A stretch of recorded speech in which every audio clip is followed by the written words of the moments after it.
যুদ্ধবিরতি লঙ্ঘন করে ফিলিস্তিনে চালানো ইসরায়েলি বর্বরতার প্রতিবাদে উত্তাল চট্টগ্রাম। ঘোষিত কর্মসূচি নো ওয়ার্ক নো স্কুলের অংশ হিসেবে সকাল থেকে বিভিন্ন প্রতিষ্ঠানে ক্লাস পরীক্ষা বর্জন করে রাস্তায় বিক্ষোভ করেন শিক্ষার্থীরা।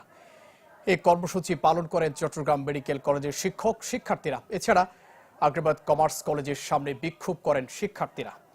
বিক্ষোভ হয়েছে ঢাকা চট্টগ্রাম মহাসড়কেও। এ সময় বর্বর ইসরায়েলের বিরুদ্ধে রুখে দাঁড়াতে মুসলিম বিশ্বকে ঐক্যবদ্ধ হওয়ার আহ্বান জানানো হয়।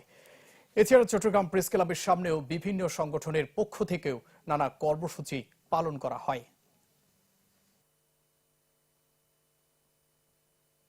ফিলিস্তিনে যে গণহত্যা হচ্ছে, ইসরায়েলি যে বর্বরতা চালাচ্ছে, এই ব্যাপারে বিশ্ববাসীকে এবং বাংলাদেশের পক্ষ থেকে তীব্র প্রতিবাদ জানিয়ে সবাইকে এই গণহত্যা এবং জেনোসাইডের বিরুদ্ধে ঐক্যবদ্ধ করাই আমাদের এই মেসেজ।